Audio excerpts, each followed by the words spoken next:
Aliás, há quem diga, né? Eu não entendo a mente humana, né? Mas há quem estuda a mente humana que diz que muito dessa exposição dos mísseis, o formato dos mísseis, tem muito a ver com algumas Simbologia frustrações. fálica. As frustrações de alguns líderes aí, mas aí é uma outra. Tem ali um símbolo fálico mesmo, É né? muito provável.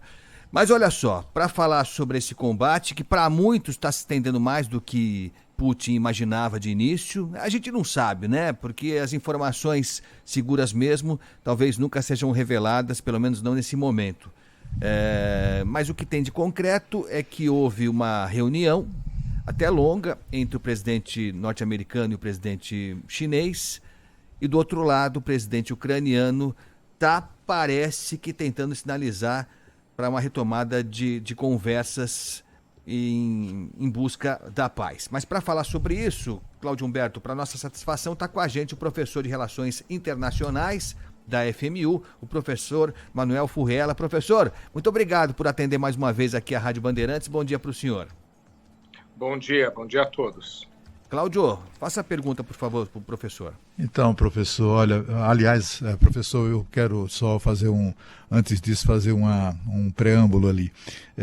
Eu quero cumprimentar o Agostinho, que comanda hoje um programa, olha, espetacular, né? Tivemos já 3 entrevistas aqui excepcionais do professor Carlos Afonso, especialista em direito digital, falando sobre essa violência cometida pelo Supremo Tribunal Federal, bloqueando um aplicativo de mensagens. Entrevistamos Décio Oddoni, ex-diretor-geral da ANP, para falar sobre esses aumentos aí, até abusivos, da Petrobras. Entrevistamos Evaldo Araújo, infectologista, sobre a questão do uso de máscaras. E agora, cereja do bolo, professor Manuel Furrella, né, que é professor de Relações Internacionais da FMU e também dos brasileiros que mais brilhantes no acompanhamento do conflito que se verifica lá na Ucrânia neste momento. E aí, professor, ao saudar a sua presença aqui, agradecer a gentileza de aceitar o nosso convite, eu gostaria de questionar o senhor sobre o seguinte: nessa guerra aí até agora, o que eu percebo, isso é muito evidente, né? Há mais pessoas, é a guerra da lacração. Todo mundo está lacrando contra a guerra, contra o Putin, etc. Mas a gente não vê iniciativas de paz efetivas, né? A gente assiste à falência da diplomacia, a gente assiste chefes de diplomacia chutando na canela do Putin, e a gente assiste o secretário-geral da ONU, que é boa figura, conheço pessoalmente, estive com ele em algumas ocasiões, é uma figura generosa e tal, mas é o homem errado, no lugar errado, né, na hora errada. É um sujeito que resolveu, enfim, seguir a orientação ali do discurso muito agressivo do presidente dos Estados Unidos e está completamente ausente de qualquer esforço pela paz. É isso mesmo, professor? Quer dizer, só há palavras de estímulo à guerra enquanto civis estão morrendo na Ucrânia?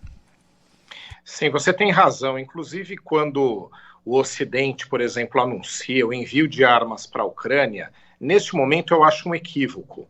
Porque a partir do momento que a gente está tentando um diálogo, uma negociação, e as partes até começaram já a dar uma sinalização, né? A gente percebe que a Rússia sinalizou que não precisa necessariamente constituir um Estado ucraniano aliado a seus interesses, né? Como o caso da Bielorrússia, basta que seja neutro. Então já é uma sinalização de que está se arrefecendo.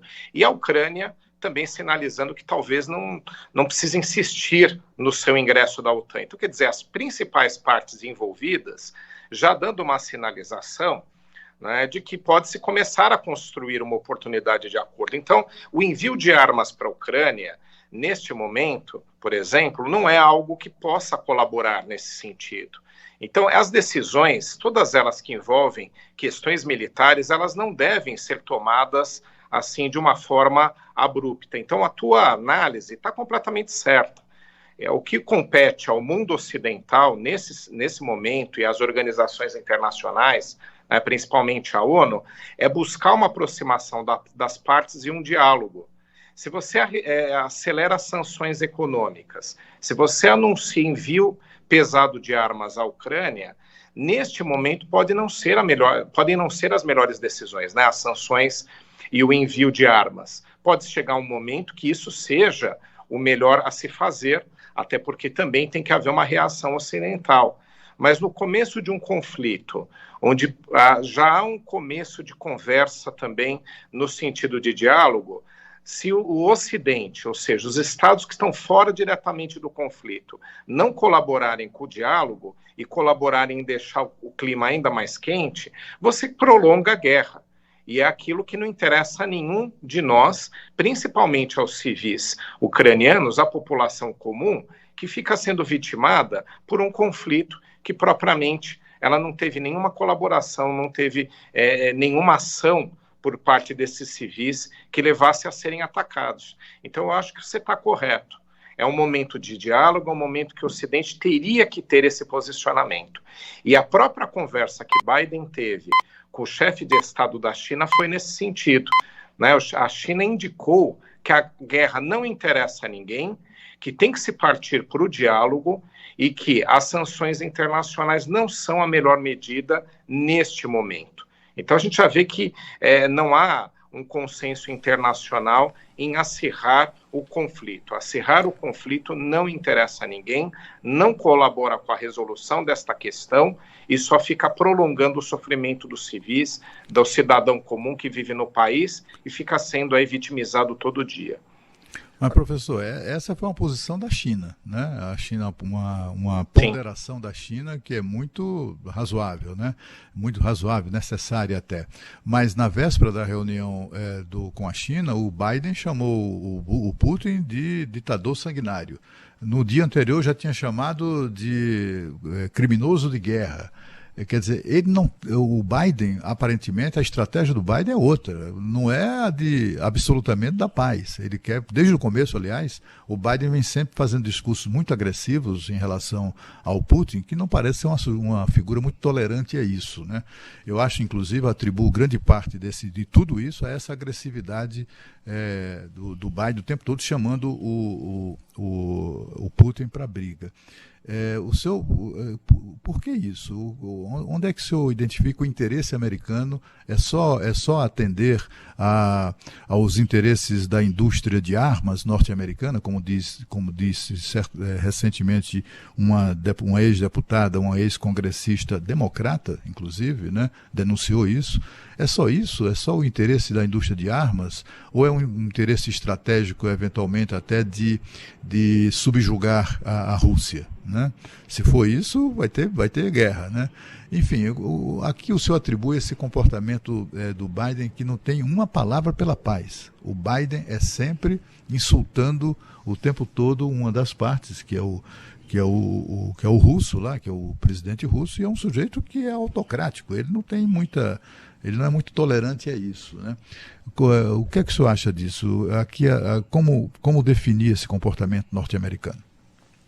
Bom, primeiro, né, só para ilustrar aqui também ligar minha fala anterior com essa, eu não sou contra a utilização de sanções, envio de armas, nada disso, mas eu acho que há momentos para isso, né? Então acho que agora não colabora. Esse é o meu ponto em relação ao que se chegou agora. O Ocidente vai falar, não, vamos fazer o seguinte, né, a gente vai suspender todas essas medidas, vamos colaborar, vamos chamar vocês para o diálogo, vamos buscar um interlocutor internacional. Existem vários estados que já se propuseram e seriam bons para conversar com as partes. Israel se propôs, a Turquia, então não falta quem colabore ou quem possa colaborar aí, né, como em linguagem internacional a gente fala, oferecendo bons ofícios, que é aquele que aproxima as partes.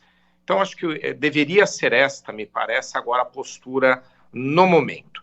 Com relação à postura de Biden, a gente tem que às vezes observar que posturas ou decisões em relação a questões internacionais, muitas vezes, tem efeito interno ou busca-se um efeito interno. Joe Biden ele saiu muito desgastado do Afeganistão, né? Aquela retirada de tropas foi atabalhoada, trouxe assim, uma série... Foi um vexame, né? Foi um problema internacional enorme, desnecessário. Os Estados Unidos tinham o país na mão há 20 anos, ou seja, era só uma questão de agenda e de organização para a retirada das tropas, né? Então, o Talibã pegou de bandeja o país, depois tiveram que negociar com o Talibã, veja só, eles que estavam, né, no domínio do país, então houve uma mudança de forma de condução, deixando para o inimigo conduzir. Então, ali foi realmente mal conduzido. Retirada necessária, eu sempre digo isso, não tinha mais sentido continuar no país tantos anos, né? Então, só precisava ter organizado aquela retirada. Então, ele saiu desgastado, é evidente. Ele acertou na questão da Rússia ao ter denunciado a todo momento que a intenção russa era invadir. Então, essa parte realmente é um crédito de Joe Biden, é um crédito que a gente tem que dar à gestão americana. O mundo todo acreditava que aquela invasão não aconteceria tão cedo e aconteceu. Então, o governo americano pegou esse crédito, até agora é o que ele tem nesta situação. E agora ele tenta mostrar uma posição de firmeza, que foi justamente em relação à falta de firmeza à crítica sobre o Afeganistão. Então, utilizar palavras agressivas contra Putin, aplicar medidas severas, sanções, faz com que ele tente construir uma imagem de força dentro do seu próprio país. Então, eu não acredito que isso alimente a indústria bélica americana. Eu acho que não é o efeito desejado para este momento. Eu acredito que é uma tentativa de demonstração de força à população americana. Então, eles acompanham índices de pesquisa, pesquisas de opinião da população norte-americana. Então, eu acredito que é um pouco por aí, mais que ele conduz as suas decisões. Também concordo que não se deva utilizar palavras agressivas contra outros chefes de Estado. Todo presidente de um país, o primeiro-ministro, enfim, aquele que ocupa a figura como chefe de Estado, ele tem uma posição internacional que faz parte da própria agenda diplomática do seu Estado, do seu país. Então, essas expressões mais severas, elas nunca são recomendadas. Até mesmo porque a gente não pode levar um conflito, né, que é entre tropas, a um conflito que envolva diplomatas ou que envolva os chefes de Estado. Então, a linha de respeito, ela sempre é necessária, porque é ela que é útil para você ter o diálogo no momento que você precisa. Então, agora a gente já vê esses sinais aí de começo de diálogo, então agora é para isso.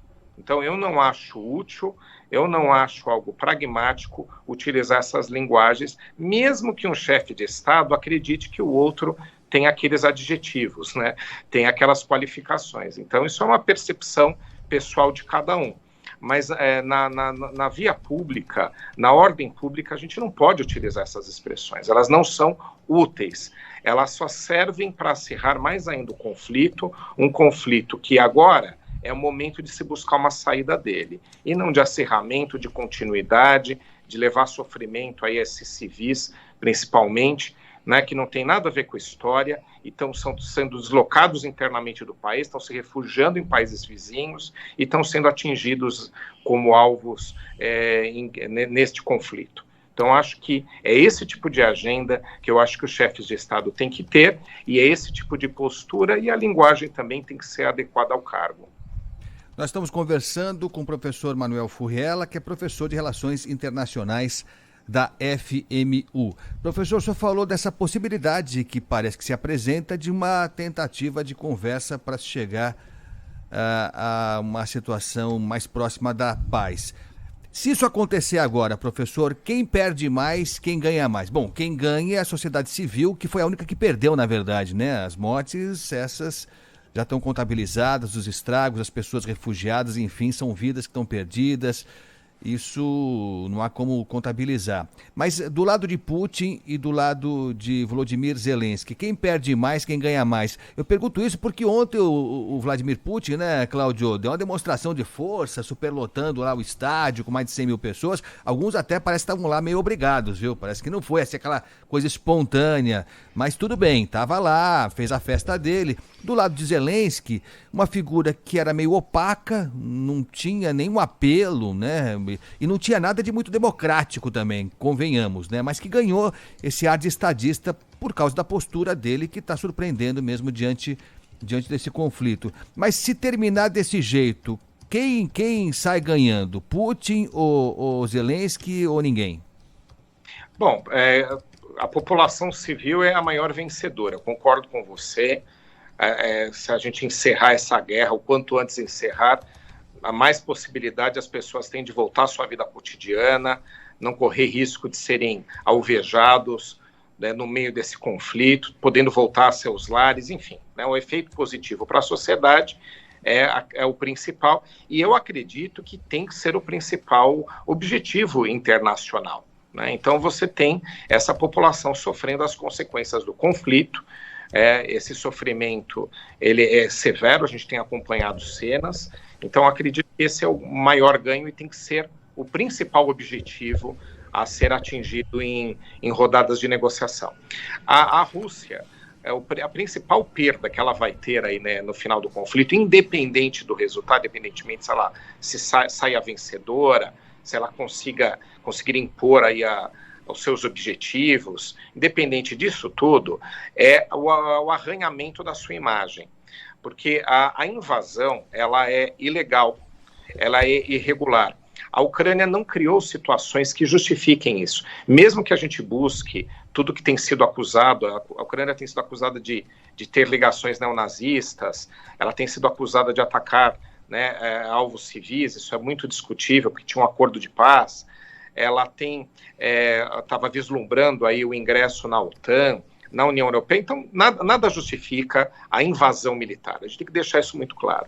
E houve uma decisão recente da Corte Internacional de Justiça que, apesar de a Rússia não cumprir, ela não vai cumprir, tem um caráter aí técnico. Houve uma análise dentro do direito internacional, então a guerra foi declarada como a invasão, né, russa, como ilegal internacionalmente. Então isso já está construído.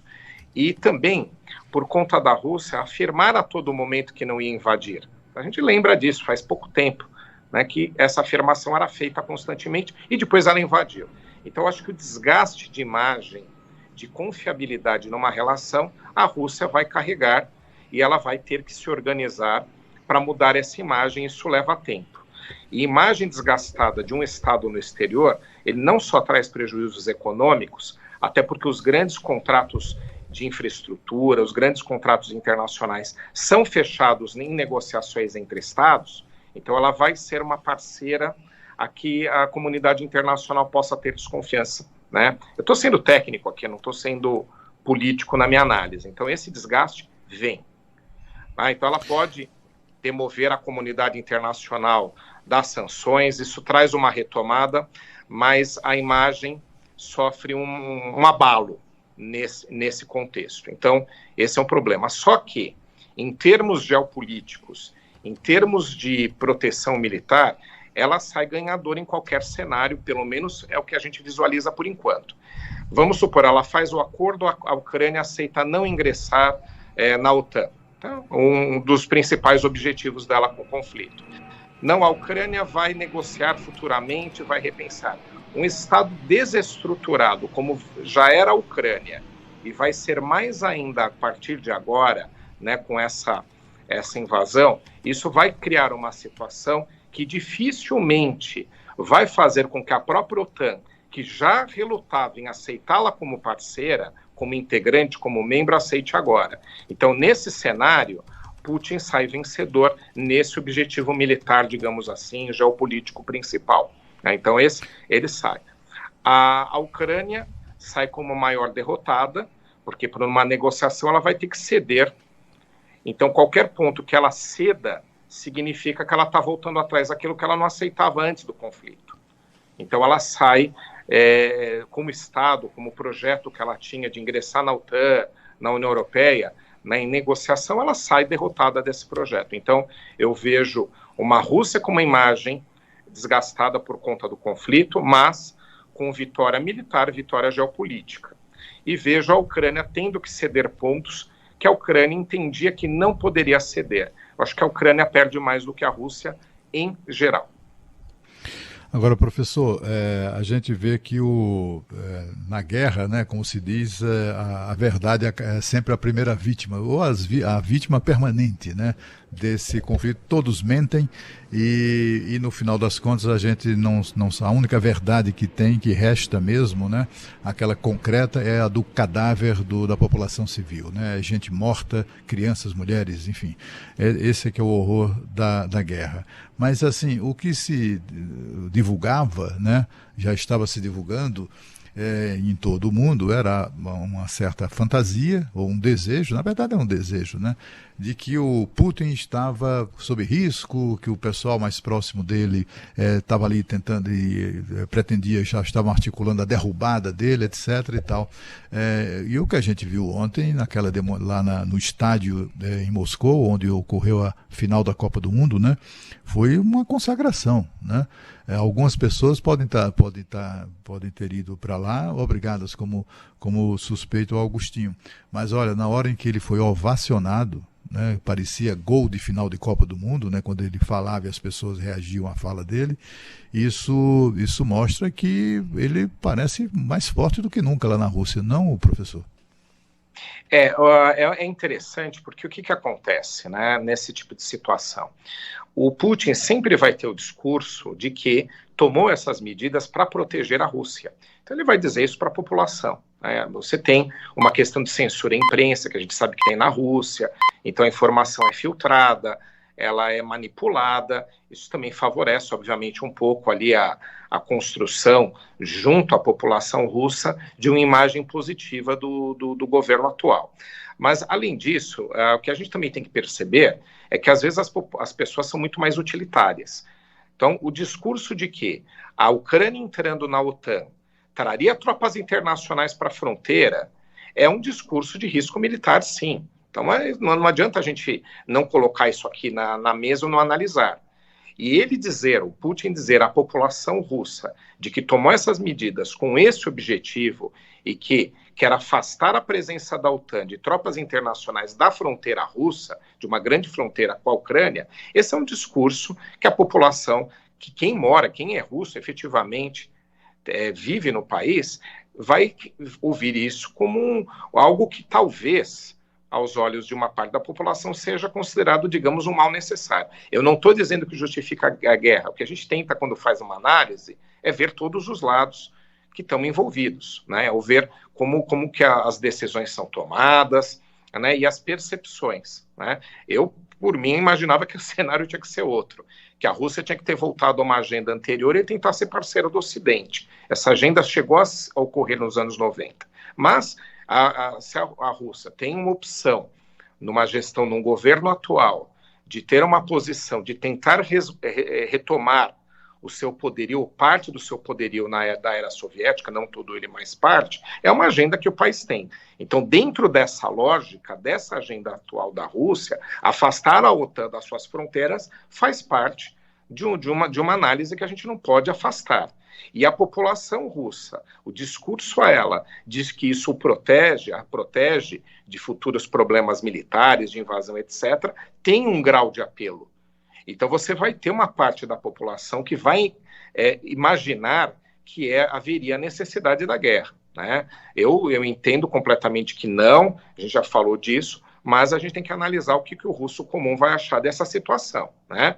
Quando foi o caso da Crimeia, por exemplo, apesar de ter algumas diferenças que eu posso até explicar aqui, mas de qualquer forma, a tomada da Crimeia gerou uma popularidade altíssima para o Putin internamente. Ele foi internacionalmente criticado aos montes, só que dentro do seu país ele recebeu um amplo apoio.